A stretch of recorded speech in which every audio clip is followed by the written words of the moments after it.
Madame, Monsieur Yorana, et bienvenue dans votre journal sur TNTV au sommaire de ce samedi 11 octobre. Un vent de renouveau souffle sur le Ta'atira Noteha où Lionel Lao prend la présidence du parti, élu à l'unanimité. Un petit parti mais de nouvelles ambitions à l'approche des municipales. Troisième Tahiti Pride Week, la marche des fiertés a rassemblé cet après-midi une trentaine de participants dans les rues de Papeete. Un événement porté par l'association Cousin-Cousine pour célébrer la diversité et promouvoir la tolérance. Pour en parler avec nous, Méré Fèvre, membre de cette association, qui est notre invitée de ce soir.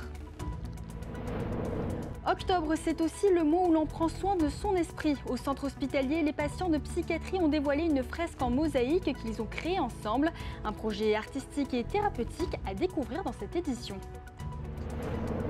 Virtuose, docteur et désormais agrégé. À 31 ans, Terahiti Vilches incarne la réussite d'un parcours hors norme. Le musicien mêle rigueur et passion de la transmission qu'il partage aujourd'hui avec ses élèves. Un portrait à découvrir en fin d'édition.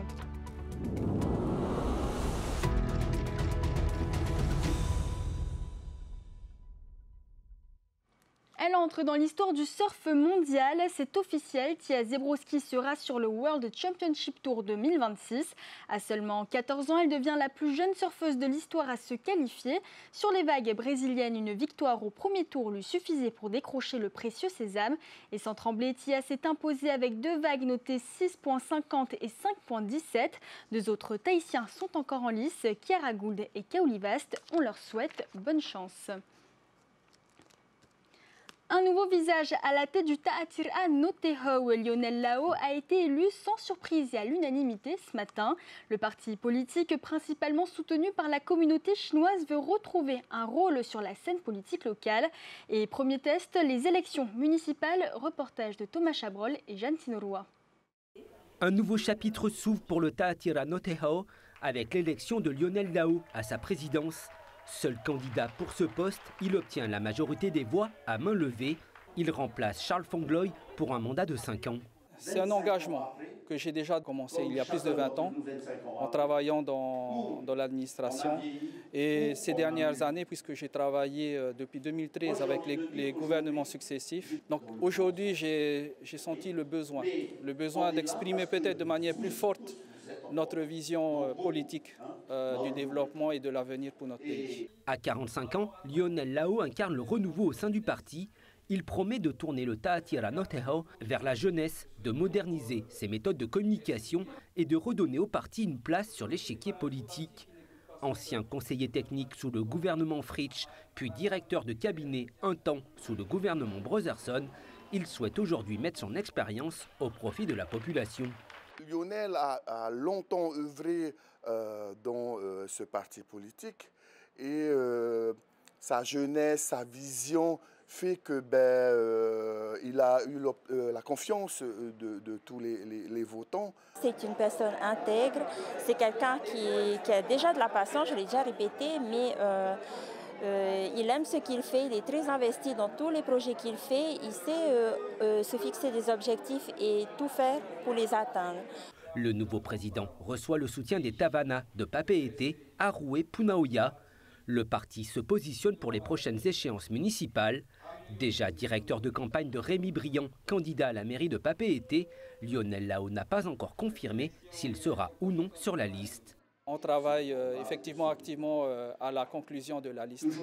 Mais un partenariat a été scellé avec Rémi et normalement nous devrions avoir au moins 5 élus sur la liste. Défi de taille pour le nouveau président, le Ta'atira Noteha reste l'un des plus petits partis du paysage politique local.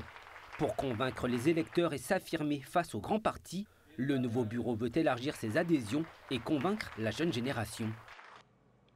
À Pirée, le projet de nouveau centre-ville et de complexe multisport suscite de vives réactions. La liste No Oe Pirée menée par Abel Temari s'y oppose fermement. Le candidat aux prochaines municipales estime que ces projets sont énormes et inadaptés à la taille de la commune. Il plaide pour des aménagements pensés pour la population avec l'aide de l'État et du pays. On l'écoute au micro de notre journaliste Tauhiti Tonio Moussan. Nous voulons mettre en évidence le marché, accompagné en cela par les associations artisanales, autour qui vont faire vivre ce marché. Et ensuite, un projet que je veux soumettre au pays, celui d'un musée de la pirogue, compte tenu du passé de Aoretiniao et de Taoné, et compte tenu aussi de l'actualité. Pour en terminer avec Aoretiniao, là où on veut faire du béton, là, nous voulons dédier cet espace aux familles de Pile 1, parce que finalement, à Pile 1, il n'y a plus beaucoup d'accès à la mer. Pile 1 n'est pas bénéficiaire de ce projet. À côté de ça, on veut faire la salle de spectacle là-haut. On peut, comme celle de Manouiti, on en a discuté. On veut aussi ramener la maison pour tous là-bas. Je m'engage d'ici novembre, décembre, avant la fin de l'année, de vous proposer de voir ces esquisses-là. Il y a un aménageur qui est dessus déjà. La liste No Oe Pire Eye va lancer une pétition pour recueillir les avis de la population de Pire Eye. Célébrer la diversité et affirmer la tolérance, la 3e Tahiti Pride Week a débuté à Papeete. Portée par l'association Cousin-Cousine, elle mêle expositions, concerts et rencontres pour sensibiliser à la lutte contre les discriminations. Et cet après-midi, la marche des fiertés a coloré les rues de la capitale. Reportage de Thomas Chabrol et Tauhiti Tonio Moussan. Une marche des fiertés festive et colorée, mais aussi une marche pour s'affirmer. Une trentaine de personnes issues de la communauté LGBTQIA+, mais aussi des sympathisants, se sont rassemblées pour défiler depuis la place Taraoi jusqu'à l'esplanade Tumarama. Ensemble, elles avancent pour lutter contre les discriminations, pour être soi-même, sans honte, sans rejet de la famille ou de la société. Avoir la discrimination, c'est pas aussi bien pour des personnes qui sont en recherche d'emploi. Toi, c'est un problème aujourd'hui encore? C'est encore un problème aujourd'hui. Donc moi j'essaie de trouver un moyen à ce que toutes les entreprises puissent accepter tel qu'on est. Il y a des gens de tout horizon qui soutiennent la cause. C'est pas seulement les personnes de la communauté LGBT, il y a aussi des personnes extérieures comme moi qui veulent montrer leur soutien et qu'il faut continuer à militer, à lutter contre les violences faites à ces personnes-là. Parapluie coloré, drapeau arc-en-ciel, échange et sourire, la marche porte un message d'acceptation, de respect et d'espoir. Et Yaï participe pour la première fois, elle vient avec sa compagne. Je dirais qu'il fallait d'abord préparer le terrain et ensuite expliquer. Et lorsqu'on explique bien les choses, ça peut bien se passer. Je trouve que les gens sont extrêmement tolérants ici, mais il y a encore du chemin à faire pour qu'on puisse vraiment parler très librement. C'est plus de se battre pour que les jeunes générations, les prochains, ne soient pas rejetés par leur famille, par leurs proches, que les gens comprennent qu'on est des gens comme les autres, on aime, on rit. Ce rassemblement lance le programme de la Semaine des Fiertés. Plusieurs rendez-vous sont prévus dans les prochains jours pour sensibiliser le grand public et l'ensemble des générations à la différence. Cette semaine, on a dû gérer une jeune personne qui était rejetée par sa famille parce qu'elle est efféminée, transsexuelle. Donc, non, il y a toujours un manque d'acceptation et donc c'est important de montrer qu'on existe et cette visibilité permet aussi aux personnes qui sont dans l'isolement de voir qu'elles ne sont pas toutes seules.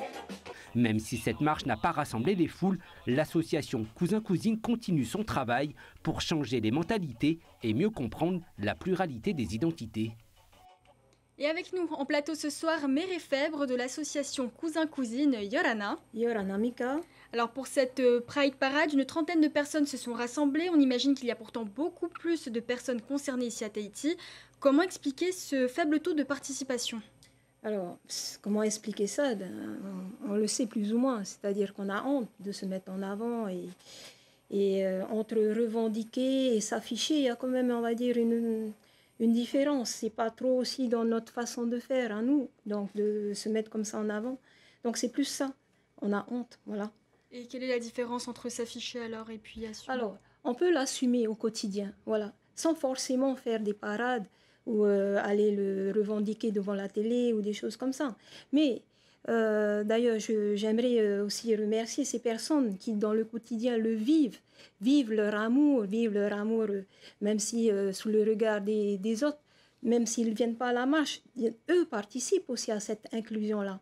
Comme il y a aussi, on va dire, cette nécessité de faire les marches. Comme il a dit Karel, il faut que ceux qui nous regardent, ou ces jeunes qui nous regardent, sachent que c'est possible de vivre cet amour-là et que ce n'est pas un amour interdit, bien au contraire. Et est-ce que vous sentez que les mentalités évoluent ici à Tahiti sur les droits et la visibilité des personnes LGBTQIA+. Oui, les mentalités évoluent. Et d'ailleurs, c'est très très bien. On a maintenant cette possibilité pas de légaliser, mais de pouvoir vivre cet amour de manière complète. Voilà. Donc, on voit de plus en plus de gens qui se tiennent la main. Quand on est amoureux, c'est ce qu'on a envie de faire, non? Donc, pourquoi on n'aurait pas le droit de vivre cet amour-là? Quand on est amoureux et qu'on veut rester avec la personne qu'on a trouvée, justement, qui va partager toute sa vie, pourquoi on ne pourrait pas s'unir? Pourquoi on ne pourrait pas aussi avoir tout, on va dire, ces droits-là? Pourquoi ce serait réservé que juste à une catégorie de personnes? Mais alors, dans ce cas-là, selon vous, quels sont les freins principaux à cette acceptation ici? C'est la honte et le manque d'amour. Voilà, c'est tout. Alors que dites-vous aujourd'hui à celles et ceux qui n'osent pas encore s'affirmer ou simplement participer à la Pride? Alors, déjà, moi j'aimerais parler aux parents. Déjà d'une part, aimez vos enfants, rassurez vos enfants, serrez vos enfants dans vos bras quand ils ont ce courage de venir vous dire que je suis lesbienne ou que je suis gay, peu importe. C'est déjà, ça commence par là, par les parents. Les parents vont donner cette force, cet amour qui va faire que ces enfants-là vont pouvoir justement s'accepter. À partir de là, et encore là, quand je dis aimer vos enfants, c'est pas juste parce que c'est un gay ou une lesbienne, non, c'est pour tous les enfants. Quand je dis qu'il y a un manque d'amour, c'est tellement évident. Voilà. Après, pour ceux qui sont en couple, vivez votre amour. Ne tenez pas compte du regard des autres. C'est dur. Moi, j'ai fait un cheminement aussi. J'ai mis du temps à m'accepter. Et justement, est-ce que vous avez subi des conséquences négatives quand vous avez fait votre coming out? Alors, c'est simple. À partir du moment où ma maman elle m'a dit « Je t'aime tel que tu es », ça y est, le reste, ça compte pas. On peut me dire ce que vous voulez, ça m'est égal. Parce que ma maman, elle m'a donné cette force-là de m'accepter. Donc, toutes les épreuves qui vont se présenter à moi, ça ne compte pas. Parce que j'ai au fond de moi cette force d'amour. C'est tout. Merci beaucoup, Mireille Fèvre, d'avoir accepté notre invitation. Et puisque ce mois d'octobre célèbre toutes les formes d'expression et de bien-être, direction le centre hospitalier. Les patients de psychiatrie ont eux aussi trouvé une façon de s'exprimer. Des fragments de couleurs pour recoller les morceaux du vécu. Une fresque en mosaïque dévoilée pour la semaine d'information sur la santé mentale. Meriteato, Nicolas Pérez et Juliano Tautou. Depuis 2 ans, patients et soignants ont travaillé main dans la main pour donner vie à cette œuvre. Cette mosaïque installée dans ce lieu de passage du CHPF met en lumière le rôle essentiel de l'art dans le parcours de soins. Les mosaïques, c'est un support thérapeutique pendant lequel les patients vont pouvoir mobiliser toutes les compétences du quotidien et qui sont fragilisées pendant la maladie. Les patients ont participé à chaque étape systématique et du coup le but après c'est de rassembler tous ces 15 morceaux faits eux-mêmes de petits morceaux, de les rassembler, de les construire et pour que ça donne ce résultat aujourd'hui. Une centaine d'heures de travail, 150 patients impliqués et un même objectif, retrouver confiance et estime de soi à travers l'activité. Le plus difficile pour nous, c'était aussi d'encadrer des patients qui étaient là avec leurs maladies et leurs difficultés du moment. Pour la plupart d'entre eux, ils n'avaient jamais fait de mosaïque. Malgré la maladie mentale, les patients ont pu réaliser de jolies choses tous ensemble et je pense qu'ils peuvent en être fiers. Un projet artistique qui relie les services de psychiatrie au reste de l'hôpital. Ah oui, je suis très fière de ce travail qu'on a fait. Avant, quand j'étais jeune, j'aimais pas du tout l'art plastique à l'école. Et puis là, j'ai découvert quelque chose qui pouvait procurer du bien-être. Oui. Au-delà des couleurs et des formes, cette mosaïque est comme un miroir du soin. Patiente, précise et profondément humaine. Une fresque qui restera le témoin d'un lien retrouvé entre art, santé et solidarité. Du Fénois à la Réunion, le Ourou prend racine. Un partenariat exclusif lie désormais l'île de l'océan Indien à la Chambre d'agriculture de Polynésie. 1200 vitroplans ont été livrés, 2500 au total d'ici la fin du programme. Une coopération agricole qui veut faire germer une nouvelle filière. Reportage de notre correspondante Camille Châtillon. C'est un fruit qui se fait rare sur les étals des légumiers. Moi-même, j'avais un pied dans la cour. Mais comme on a changé de situation, le terrain a été mis en vente, le pied a été carrément détruit. Ben oui, c'est difficile à cause des cyclones tout le temps qui passent. Mais il reste pourtant très apprécié des Réunionnais. En gratin et en petites boulettes aussi. Je cuisine en curry, en confiture et puis en frites. Le fruit à pain reste grand favori de la cuisine créole, mais aujourd'hui, aucune filière n'existe réellement à La Réunion. Résultat, les professionnels peinent à le commercialiser. Il n'y a plus de plants en fin de compte pour replanter, pour récolter, du coup il n'y a plus. Alors pour pallier ce manque, les chambres d'agriculture de La Réunion et de la Polynésie se sont accordées sur une collaboration unique. Le don de la part du Fénois de 1200 vitroplans arrivés cette semaine sur le sol réunionnais. Délicatement, Chantal et Claudia mettent en terre chaque plante. C'est très très minutieux. Donc on prend son temps et puis on le fait bien. Il y a des racines là qui sont très longues, donc encore plus fragiles. Les pieds de fruits à pain vont passer 10 à 12 mois en pépinière avant d'être plantés dans les champs de différents agriculteurs de Brapanon, ville qui accueille ce projet. Le côté de revenir un peu aux sources au niveau alimentation, parce que maintenant avec l'évolution, on consomme de plus en plus de choses qui viennent de l'extérieur. Un fruit importé, mais qui selon la Chambre d'agriculture ne nuira pas à la production locale. Je crois que c'est un complément, puisque c'est une variété différente. Donc on a notre variété locale qui est effectivement très connue, mais qui connaît aussi des difficultés avec des insectes et le cyclone qui a bien détruit aussi quand même pas mal de fruits à pain. La variété arrivée de Tahiti présenterait à terme un fruit plus gros, avec moins de pépins.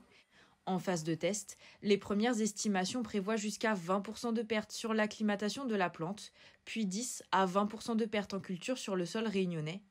Il faudra désormais patienter environ 3 ans pour que les premiers fruits à pain polynésiens puissent être récoltés. Tressage, sculpture, couture, les artisans des Australes s'apprêtent à exposer dans le hall de l'Assemblée. Du 27 octobre au 2 novembre, 70 exposants venus des 5 îles de l'archipel présenteront leur savoir-faire. Parmi eux, une délégation de Reykjavik que Jessica Doucet a rencontrée. Cette année, c'est Reykjavik qui donnera le ton. Les artisans ont choisi pour thème la richesse et la diversité des coquillages et des sculptures de leur île. Chaque délégation prépare des pièces uniques pour ce rendez-vous très attendu. Nous allons mettre en avant les coquillages de toutes sortes, ceux provenant de la mer, du sable et de l'intérieur des motus. Ça, c'est vraiment notre spécialité. Et puis, bien sûr, la sculpture. Côté sculpture, le travail d'un maître est en effervescence. Papa Teari, président de la Fédération des artisans de Reykjavik, façonne déjà ses lances, casse-têtes et autres objets décoratifs. Des pièces fortes qui, au-delà de l'esthétique, racontent l'histoire et l'identité de son île.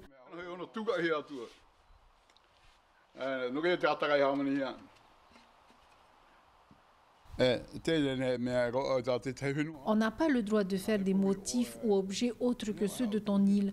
On risque une amende. Mais vous savez, c'est tellement mieux de mettre en avant nos histoires. Le salon de l'artisanat, c'est un moment d'échange et de valorisation essentiel non seulement pour l'économie locale, mais aussi pour le lien social entre les archipels. Mais cette année, une ombre au tableau, la durée de l'événement réduite à seulement une semaine.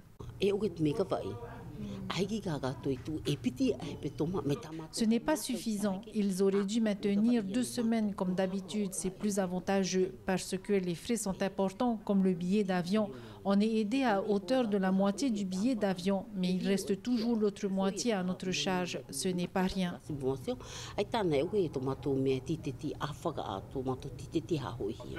Rendez-vous est donc pris le 27 octobre pour découvrir et célébrer le talent des artisans des Australes, ceux de Reykjavik en particulier, fiers de faire voyager un peu de leur culture à travers coquillages et sculptures jusqu'au cœur de la capitale. C'est un parcours sans fausse note pour Terahiti Vilches. Docteur en musicologie, il est désormais agrégé de musique. Ce pianiste de 31 ans incarne l'excellence polynésienne. Entre rigueur académique et passion de la transmission, il enseigne aujourd'hui au collège Louise Terrea Carlson. C'est un portrait signé Thomas Chabrol.